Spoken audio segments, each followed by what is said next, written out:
Les amis, voici le classement de Liga. Le Real Madrid est troisième, c'est vrai, mais le Real Madrid n'a pas encore joué. Et le Real Madrid a deux matchs au moins par rapport au FC Barcelone.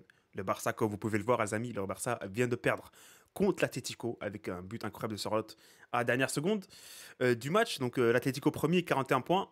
L'Atlético a un match de plus par rapport au Real, bien sûr. Donc le Real, c'est facile, les amis. C'est facile, une victoire.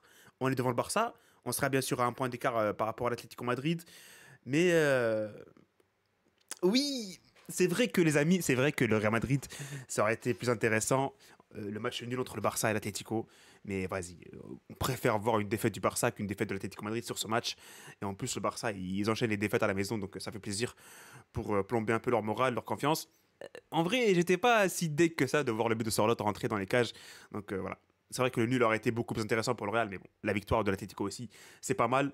Donc voilà, le Real a la possibilité de dépasser le Barça, de prendre une option sur le Barça 5 points d'écart, ce serait pas mal hein, si on gagne les deux matchs. On gagne le match contre Valence après, en 2025, le premier match de 2025, et aussi le match de demain contre Séville. Donc on verra ce qui va se passer, les amis. En tout cas, on a l'option de le faire. Le Barça qui est troisième actuellement à 2 points d'écart, non, ouais, 2 points d'écart de Bilbao. Hein. C'est la meilleure saison du Barça, les amis, entre guillemets. Hein. C'est la meilleure saison du Barça sur les 5 dernières années, ils ont dit. Bon, je sais pas moi. Voilà. On va s'intéresser à notre match, c'est Real Madrid-Séville. Le Real Madrid accueille le FC Séville à la maison au Bernabéu. Le dernier match de l'année pour le Real. On espère bien sûr qu'on va quitter cette année avec une victoire. Le Real, comme j'ai dit, troisième, joue contre Séville, les amis. 12e de championnat. Sur papier, le Real devrait gagner ce match facilement. Mais attention, hein, il n'y a pas Vinicius Junior pour le Real Madrid. Il n'y a pas Vinicius. Il a pris son cinquième carton jaune contre le Rayo Vallecano lors du dernier match en Liga. Et personnellement, je trouve que Séville sont beaucoup plus intéressants là, par rapport à avant. Enfin, sur leurs 5 derniers matchs, il n'y a qu'une seule défaite, c'est contre l'Atlético 4-3. Et en plus, le scénario du match est pas mal parce que le Séville ils étaient en train de mener jusqu'à la 80e, je crois. Et après, l'Atlético, ils font une remontada de fou et ils gagnent le match 4-3.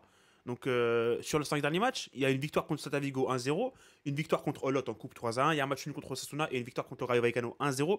Donc, ils arrivent à gagner leur match. Ils arrivent à gagner leur match. Luke Bakio, il fait une bonne saison pour Séville. Il est en train de les aider à gagner les matchs.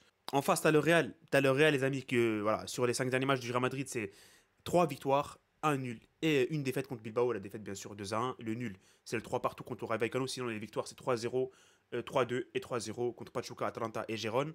En termes de confrontation directe, le Real Madrid reste sur 4 victoires, un match nul. Donc, en vrai, les face-to-face, c'est plutôt côté Real Madrid, les amis. Une victoire du Real 1-0, 2-1, 3-1 et 3-2. Le match nul, c'était un partout à Séville l'année dernière. Je ne sais pas si vous vous rappelez avec le but de Carvajal. Donc en vrai, il y a tous les ingrédients, les amis, qu'il nous faut pour cette victoire. Le FC Séville, ok, récemment, ils ne sont pas si mal que ça, mais le Real Madrid est au-dessus. On devrait gagner ce match, même si Vinicius ne sera pas là. Bon, Vinicius, je mentionne Vinicius qui n'est pas là depuis tout à l'heure. On va attaquer la liste des convoqués du Real Madrid. Courtois, Loulin, Mestre pour les trois gardiens à la défense. Vallejo, Vasquez, Garcia, Rudiger, Ferland Mendy qui fait son retour. Raúl Asensio. Et le milieu, les amis, Bellingham, Camavinga, Valverde, Modric, Arda Güler, Dani Ceballos. Et l'attaque, Mbappé, Rodrigo, Hendrik, Ibrahim. Comme vous pouvez le voir, pas de Vinicius Junior dans cette liste des convoqués pour le match. Qui dit liste des convoqués dit compos probable. On va attaquer les compos probables, les amis, tout de suite.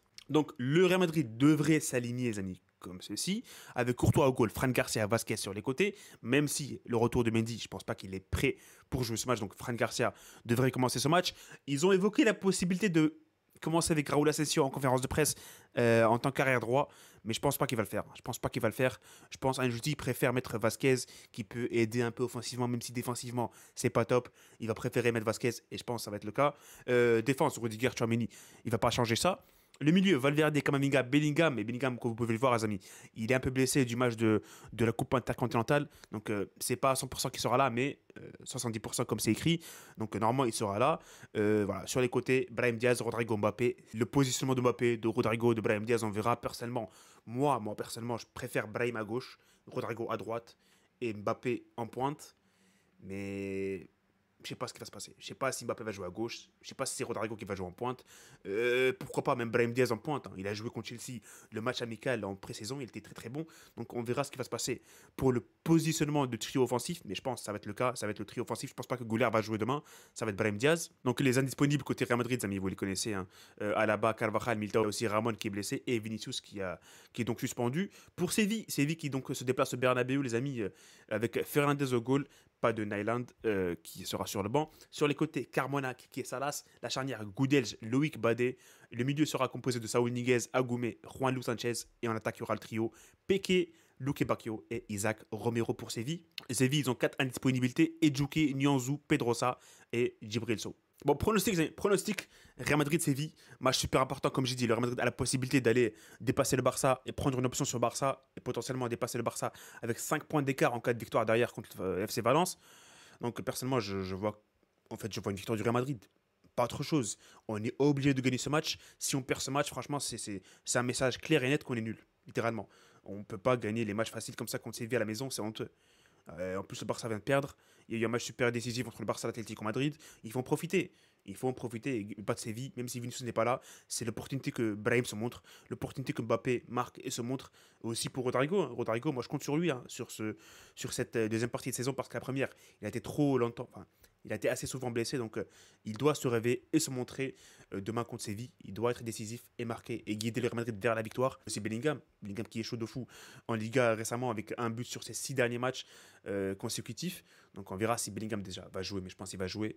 Et je pense que le Real Madrid va gagner, les amis. Je pense demain, victoire du Real Madrid. Même si défensivement, on n'est pas vraiment serein avec cette charnière-là. Enfin, Rudiger, il l'a bien sûr. Rudiger, il a sur le job. Et Tchouaméni, on ne sait jamais en fait. On ne sait jamais c'est quel Tchouaméni qui va se montrer sur ce genre de match. Mais je pense quand même que le Real Madrid va gagner 4-1, les amis, contre Séville demain. En fait, vous savez quoi, les amis? J'allais dire doublé de Mbappé. Et j'allais dire doublé de Mbappé. Je pense que Rodrigo va mettre un triplé demain. Triplé de Rodrigo et but de Mbappé. Allez, pourquoi pas? Pourquoi pas? Soyons fous. Rodrigo qui commence sa saison, les amis. Enfin, qui démarre enfin sa saison après son très très beau but contre Pachuca. Il va enfin nous faire un vrai match cette saison. Et Rodrigo va mettre un triplé demain. Il avait aussi marqué contre Rayo Vallecano. Donc, it's time. Rodrigo, le réveil, les amis. Donc, pronostic 4-1 pour le Real Madrid contre Séville. Victoire. On termine l'année à la deuxième place, à un point d'Atlético. En vrai, pour moi, c'est pas mal pour une équipe qui galère, entre guillemets. Bon, en vrai, comme vous le savez tous, les amis, le Real Madrid, enfin, on fait pas une saison de fou, mais au final, deuxième de Liga, potentiellement à la fin de l'année, c'est pas mal. C'est pas mal. Même si on ne doit pas se contenter de ça, hein. Pour moi, le Real Madrid, c'est l'excellence.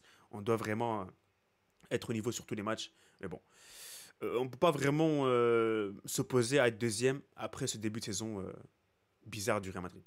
Anyways, 4-1, les amis, pronostic de Dayou. J'attends vos pronostics dans les commentaires. Le like, les amis, comme d'habitude, pour propulser la vidéo sur YouTube, tout simplement. Et voilà, ce sera tout pour cette vidéo. On se retrouve demain pour le live. Salut, profitez de votre amis. Bye bye.